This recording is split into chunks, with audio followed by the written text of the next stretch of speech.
Hi, it's Rudolph. What do you do? What do you do when your sponsor enters the witness protection program? Bear with me, I'm chuckling here. Um, a woman just sent me an email about this, and I was getting ready to talk to you about this. And she gave me this great message, and it really triggered a few things in me. And I went, I got to talk to you about this. Okay, so what do most people want to do at this point, especially if they're in another company? They want to get you into theirs. I'm going to tell you what I think you should do. Don't quit. Stay exactly where you are.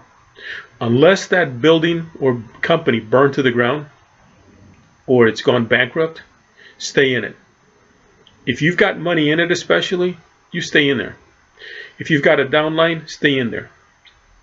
Because I think that this is the opportunity of a lifetime. See, most people see it, a failure, as something bad.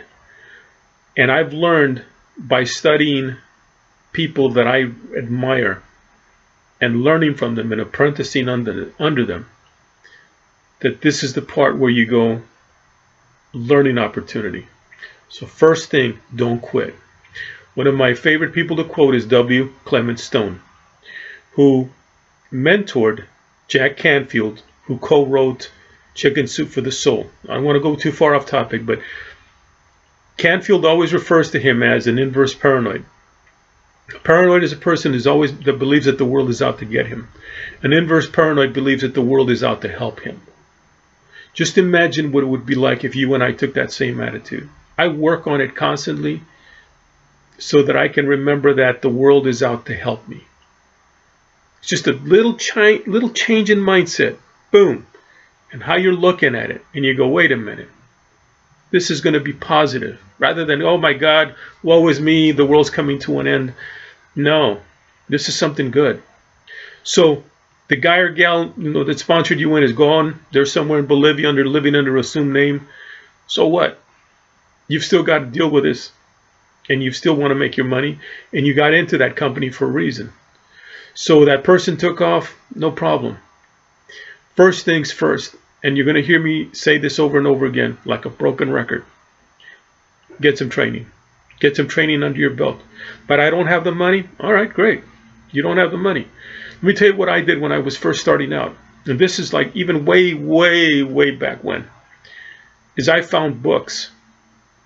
I found, this is before everything else. I found any kind of recording I could find. I've found audios and videos, and I've been on YouTube. I've been on webinars that people don't. I wasn't even a member, and I figured out a way to get into a webinar, just so I could see how people did things. And I took notes. I took copious notes. I wrote things down. I've got a notebook right here, that a loose leaf, and this is one of many, where I just take notes, put them in there. Sometimes I'll go through them, toss them out. A lot of times I'll just put them back in there again and start again, or keep going, because you're going to get something out of everything if you're just looking, and you're willing to be receptive and hear what the person has to say. On a webinar, as an example, study books and get books and get them into your very being. Because if you want to build a downline, you're going to have to train them. The heavy hitters are not going to come to you on their own. People will be attracted to you when you're willing to lead them. And leaders lead from the front. They're not pushers, they're leaders. So you have to lead from the front. And the way you lead is you have to set the example. If you want your downline to study something, and you want to build that downline, not from 1 just to 2, but then 2 to 4 and 4 to 8. But you want to build a huge downline, you need to set the example. Every single person that I'm mentored under, or that I'm apprenticed under, all of them tell me the same thing. You need to study. And here's a list of books to go study. And here's a bunch of things I need you to do, and I want you to go do this. And another thing too, be willing to do what you're told. So if you're told, as one of my sponsors says, when his sponsor told him if he had to call the entire phone book and pitch standing on 1 foot, he would do it. Take that attitude. That's crucial, because once you start taking that attitude, trust me, the problems, the obstacles, they start moving out of the way. They really will. All right, next thing. Remember that your sponsor has left a vacuum of sorts. So if, for example, let's say they're just, for argument's sake, let's say they're still in the position, they don't return calls. They only show up when they want to sell you something, as I've mentioned before about a certain someone else. So what? I learned, because I was resenting that person in the beginning, I really didn't like that. I was like, dude, what the hell's wrong with you, right? And then I went, wait a minute. I don't have to be that way. Because he's that way, doesn't have to be that way. And so what I did is I went higher up the ladder, and you've heard me mention it, I found his sponsor who had a lot of people under him. And I went, wait a minute, this is the guy I want to learn from. And so I would attend all his webinars. If he was on every day, I'd be on his call every day. And I'd be taking notes. Some days were better than others, but let me tell you something, I got out of it, a lot out of it. And then I found one of his people and joined his calls and was sat in on his calls for a couple of years. And I still show up on his calls. It rubbed off on me so much so that when I apprenticed under this woman, and I talked another woman out of leaving the company whose sponsor had also gone MIA, I went, wait a minute. And I stopped the woman from quitting, and inspired her well enough that she turned around and became one of the biggest hitters in our group. So we had a group, a downline of about 500. She brought in about 50 to 75 of her own. This was a throwaway. This was a person that was about to quit, that her sponsor didn't really care to follow up on. You got to take that same attitude, because in the downline that you're building, you're going to find them. And they are Joe Average. They may not even seem stellar. But there's a hunger in all of us that if you really inspire it, they'll follow you. And trust me, you're going to have some hitters. I've been fortunate to work with some amazing people. People that you brought in and go, they're not going to do anything. Well, everybody else might have said that. And I went, it's not for me to say. It's for me to set the example. It's for me to get my training so that I can turn around and train you. And as I'm training you, I'm teaching you what to do. I can't force you to do it, but I can tell you, go read this book, go see this audio, go see these videos, come to this webinar, come to this call. Let me lead you. Don't let me push you. I don't have to push you. All I have to do is set the example. You don't want to join, you don't want to do what I'm doing, I understand that. But it's going to reflect in your pocketbook. It's going to reflect on your bank statement. Yeah, there's going to be a dry period. Maybe not, but there might be a dry period. Doesn't matter. It's what's coming in here. It's a planting season, as a farmer would say. It's planting season. Planting season is not harvest season. Planting is planting season. Take that attitude. Plant. Okay, we're on 2 right now. So you want to get your downline studying as well. So you want to get yourself a list of books and audios and videos to watch. If you don't know, get a hold of me. You have my information. Get a hold of me.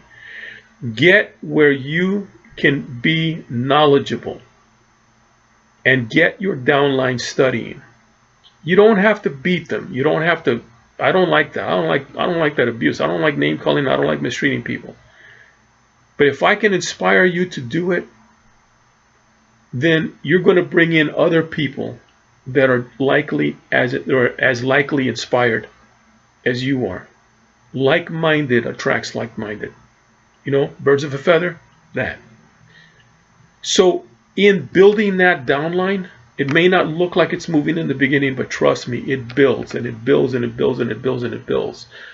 All the leaders that I have followed, every single one of them inspire people.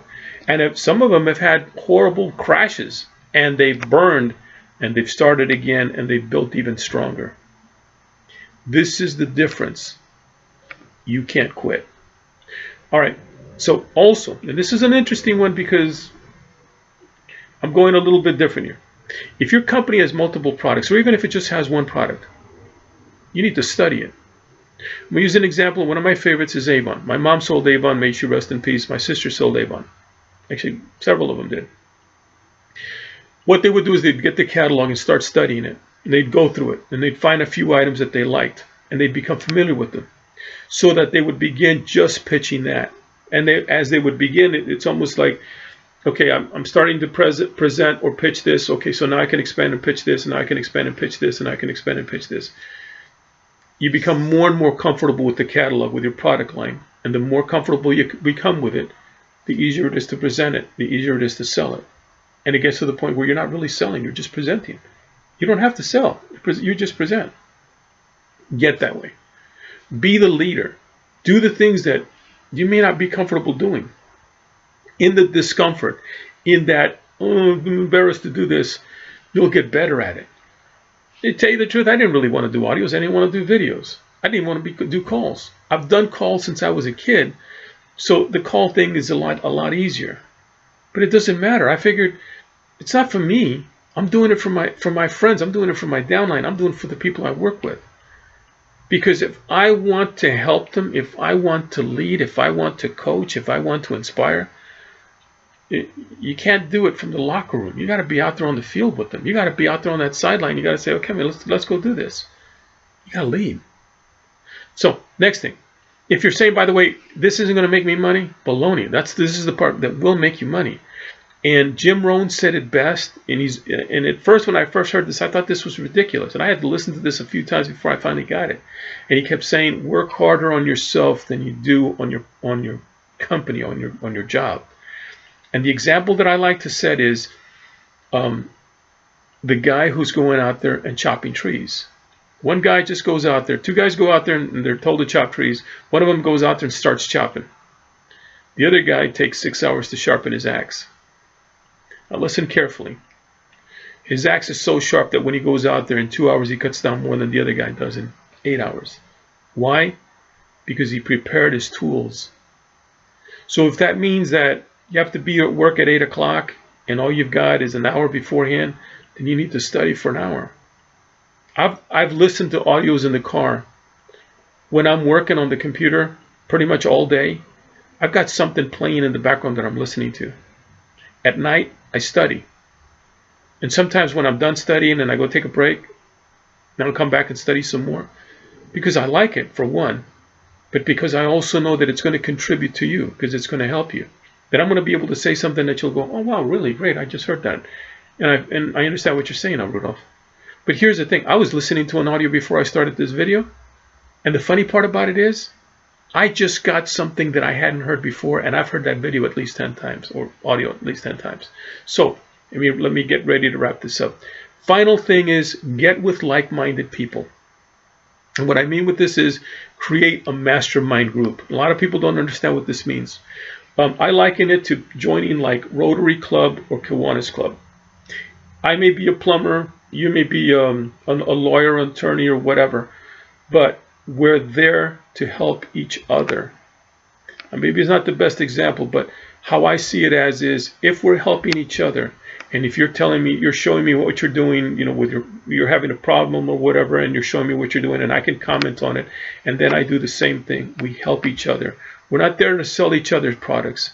We're there to help each other get better at our own company. Sometimes this is a hard thing to understand, but here's the funny part. The really successful people, I mean really successful people, they have their own mastermind groups.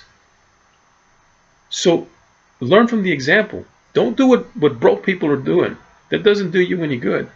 Do what successful people are doing. Final thing, and I'll wrap up with this. I love this. I heard this and I don't remember who said it. A woman asked this guy, when did you realize you were successful? And this was just absolutely amazing. Because the guy says, when I was sleeping on the park bench. Isn't that amazing? You take care. Talk to you soon. Bye-bye.